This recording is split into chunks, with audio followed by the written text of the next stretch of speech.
आज इत्तला यह है कि सर वो जो है ना बानी पीटीआई ने कोई जिक्र नहीं किया आज अडियाला जेल में, यानी कि उनसे क्या बात हुई तो उन्होंने कोई उस पर नहीं कहा। अभी देखेंगे डोनाल्ड ट्रंप के अभी आप देखेंगे कि क्या बनता है, किस तरीके से वहाँ गर्म जोशी का आज़ार होता है, सही, फिर वो भी जवाब देंगे।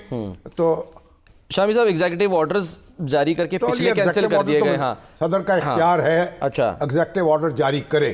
कांग्रेस अगर उनको रोकना चाहे तो रोक ले, अच्छा, और फंडिंग ना करे, दूसरा ना करे, लेकिन सदर क्योंकि चीफ एग्जीक्यूटिव है तो वो हुक्म जारी करता है और फिर अदालतें जो है उसमें नोटिस भी ले सकती हैं, नजरसानी कर सकती हैं, उनको चैलेंज किया जा सकता है।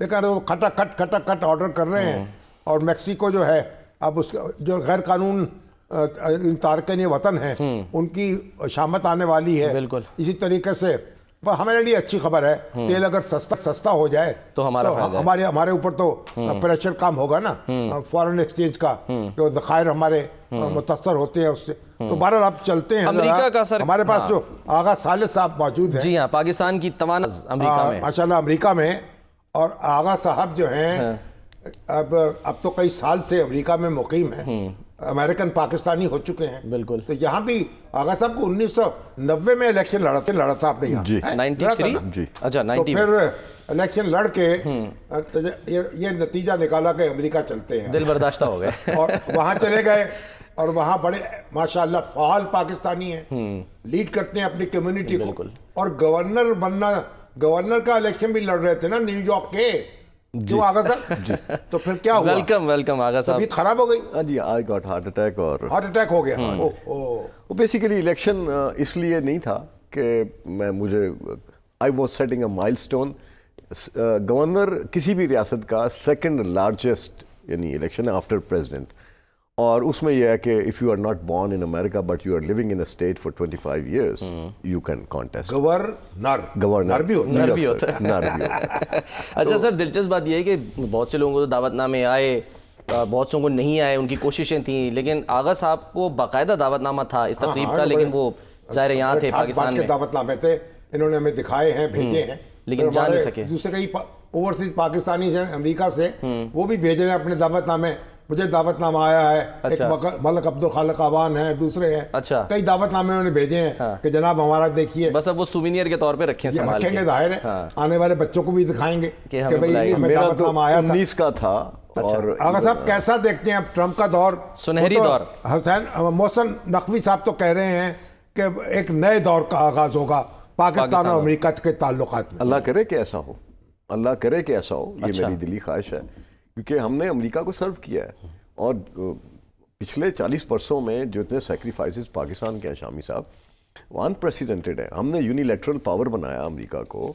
9/11 के बाद जो प्राइस हमने पे किया है, मेरा ख्याल है दुनिया में किसी कौम ने पे नहीं। यानी पाकिस्तान अमेरिका का पुराना इत्तेहादी है ना, पूरी सर्द जंग में उसके साथ पार्टनर नहीं हुए कभी। उसके बाद वार ऑन टेरर में उसके साथ रहा, हजारों लोगों की कुर्बानी दी, अरबों डॉलर का नुकसान हुआ, लाखों लोग। हाँ, तो अमेरिका से हमारे पुराने रिश्ते नाते हैं। बिल्कुल हैं, लेकिन अब बदकिस्मती ये है कि सदर ट्रंप का जो है ना अप्रोच टूवर्ड्स, हाँ जी, वो डीप स्टेट को ललकार के आए। आपको याद होगा 2020 में हम इसी आप ही के प्रोग्राम में आपने पूछा क्या होगा, तो मैंने कहा इसका नतीजा नहीं आएगा।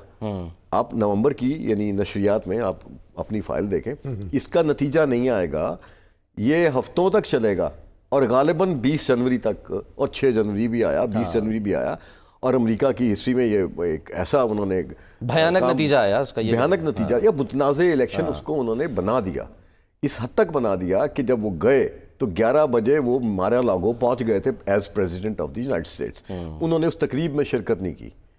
तो आप देखें कि कितना बड़ा, लेकिन सर अब तो वो उसी एस्टैब्लिशमेंट को ललकार रहे हैं वो। तो अब ये देखिए कि जब अहले ज़ुबान कब मानते थे, बड़े जोरों से मनवाया गया हूं। अप्रैल 2023 में जब उन्होंने प्रेसिडेंशियल बिड ऑफिशियल डिक्लेयर की, तो उस वक्त उनके ऊपर छोटे छोटे इश्यूज चल रहे थे कि हम इंडाइट करेंगे, हम ये करेंगे, वो रोकना चाहते थे। उन्होंने सिंपली आके सीधा एक सारे मुकदमे फर्दे जुर्म, उन्होंने एक जुमला बोला, I will obliterate the deep state. तो अमेरिका के अंदर अमेरिका का एक शहरी अपनी डीप स्टेट को ललकार रहा है। That was a spine cold for me. तकरीर में कल सर यही कहा ना उन्होंने कि करप्ट एस्टेब्लिशमेंट के खिलाफ जो है खड़ा होना। अच्छा, प्रॉब्लम यह है कि हमारे यहाँ इसका तर्जमा किया जा रहा है पॉलिटिकल एस्टेब्लिशमेंट। वहाँ मुख्तलिफ है। वेरी सैड टू से कि पॉलिटिकल एस्टेब्लिशमेंट का कहीं जिक्र ही नहीं किया।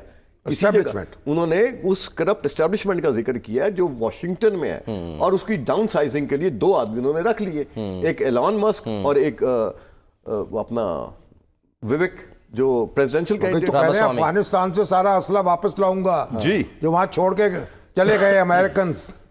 और तो अब मसला शामी साहब हमारे लिए पाकिस्तान है कि जैसे मोहसिन नकवी साहब ने फरमाया कि एक नए दौर का आगाज होगा। अब वो नए दौर का आगाज कैसे होगा? पिछले 30 वर्षों से जो मैं अपनी सफारतकारी के रवैये देख रहा हूँ, मैं मतलब नाम नहीं लूंगा, लेकिन इन 30 वर्षों में पर्टिकुलरली 9/11 के बाद पाकिस्तान का कोई सफीर और कोई कौंसल जनरल न्यूयॉर्क का ऐसा नहीं रहा जिनको हमने यानी पेपर वर्क यानी थीसिस बना के ना दियो, भाई ये काम कर लो तो इसके ये फायदे होंगे। तो वो मैं समझता हूँ कि अनफॉर्चुनेटली, सॉरी टू से, ग्रेड 21-20 के क्लर्क हम भेजते रहे हैं यहाँ पे। कम्युनिटी से राब्ता नहीं रहा जिनका। नहीं, कम्युनिटी तो बहुत दूर की बात है। वो वहाँ पे एक हनीमून ट्रिप होता है, वो अपनी फैमिलीज बच्चों को सेटल करने के लिए आते हैं, और आप उसको उठा के देख लें 40 वर्षों में कितने लोग बाहर सेटल हो गए।